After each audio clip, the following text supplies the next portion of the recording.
Hello everyone, मेरा नाम है शिराज और स्वागत है आपका किताबी गपशप। आज मैं बात करने वाला हूँ एरिस्टोटल एंड डांटे dive into the waters of the world by Benjamin Ellora science के बारे में।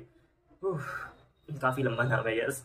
मैंने इसके फर्स्ट पार्ट के ऊपर भी वीडियो बनाई है, एरिस्टोटल एंड डांटे discover the secrets of the universe, तो आप वो भी चेकआउट कर सकते हैं। तो चलिए इसकी बात करते हैं। पहले पार्ट की तरह ये भी एरिस्टोटल और डांटे की कहानी है और एरिस्टोटल के ही पर्सपेक्टिव से है। सच बताऊं तो मुझे इतना ज़्यादा एक्सपेक्टेशन नहीं थी इस बुक से, क्योंकि सेकंड पार्ट चाहे मूवी के हों चाहे बुक के हों, मैंने सुना है और ऑब्जर्व किया है और देखा है कि ज़्यादातर वो डिसअपॉइंट करते हैं। बट ये किताब डिसअपॉइंट नहीं करती है और मुझे इस बात की बहुत खुशी है, क्योंकि ये बुक मेरे टीबीआर में नहीं थी। मैंने नहीं सोचा था कि मैं पढ़ूंगा, पर फर्स्ट पार्ट पढ़ने के बाद मैंने सोचा कि इसको पढ़ना चाहिए और I am not disappointed and I am not regretting it. Why? Because it is equally beautiful as the previous part. Okay, तो इसकी कहानी क्या है? इसकी कहानी वहीं से शुरू होती है जहाँ से पहली बुक खत्म होती है। अब अगर आपने वो बुक नहीं पढ़ी है तो उसके स्पॉयलर्स थोड़े से इसमें आपको सुनने को मिल सकते हैं, तो आपकी मर्जी है, आप आगे देखना चाहते हैं। पहली किताब के एंड में हुआ था कि एरिस्टोटल और डांटे एक दूसरे को प्यार का इजहार कर देते हैं और उनकी कहानी शुरू हो जाती है।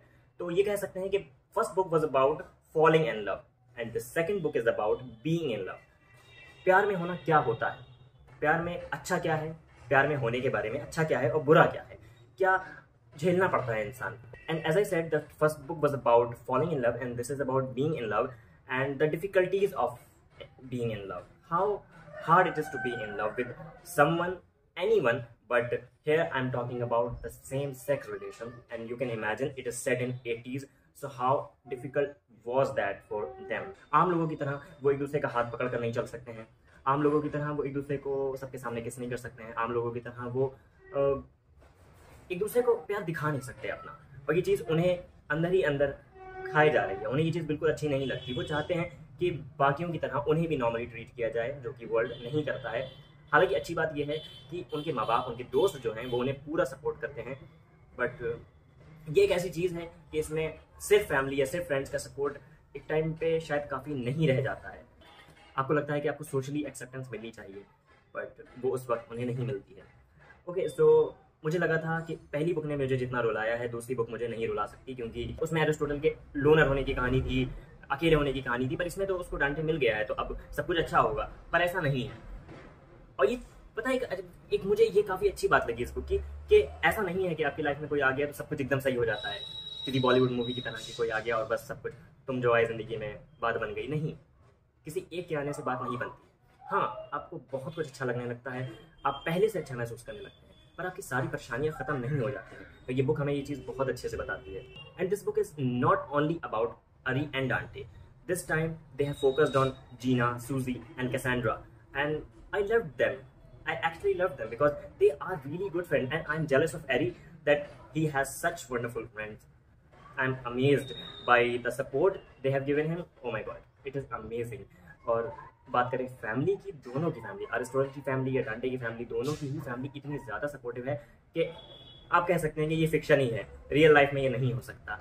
मतलब होता होगा, अब होता होगा, कुछ जगह होता होगा, पर जितने ज़्यादा सपोर्टिव दिखाए हैं ना कि एक पॉइंट भर भी उनको हिचक नहीं है, झिझक नहीं है उनको अपनाने में या किसी के सामने अपनाने में।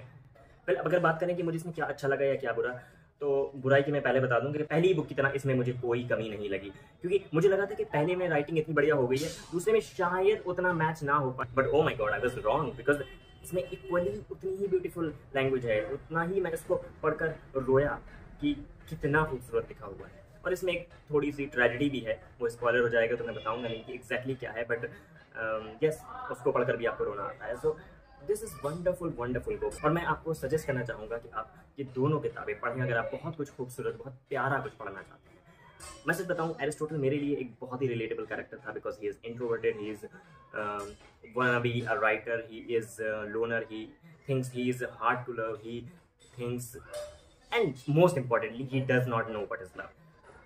ये एक बहुत अच्छी बात है कि वो प्यार करता है किसी से, पर इस बात का दावा नहीं करता है कि उसको प्यार समझ में आता है। वो इस बात का दावा नहीं करता है कि he knows everything about love. But बात जगह पे वो कहता है कि कोई ऐसी डिक्शनरी नहीं है जहाँ पे प्यार की आपको डेफिनेशन मिल जाए। एक्चुअली इसकी डेफिनेशन नहीं हो सकती, because love is so subjective and you can not define it. मेरे लिए कुछ और होगा, आपके लिए कुछ और होगा। सो yes, I suggest you all to read this beautiful book and the previous one. Read both of them and pretty amazing. और ऐसी भी और वीडियोस के लिए सब्सक्राइब टू किताबी गपशप।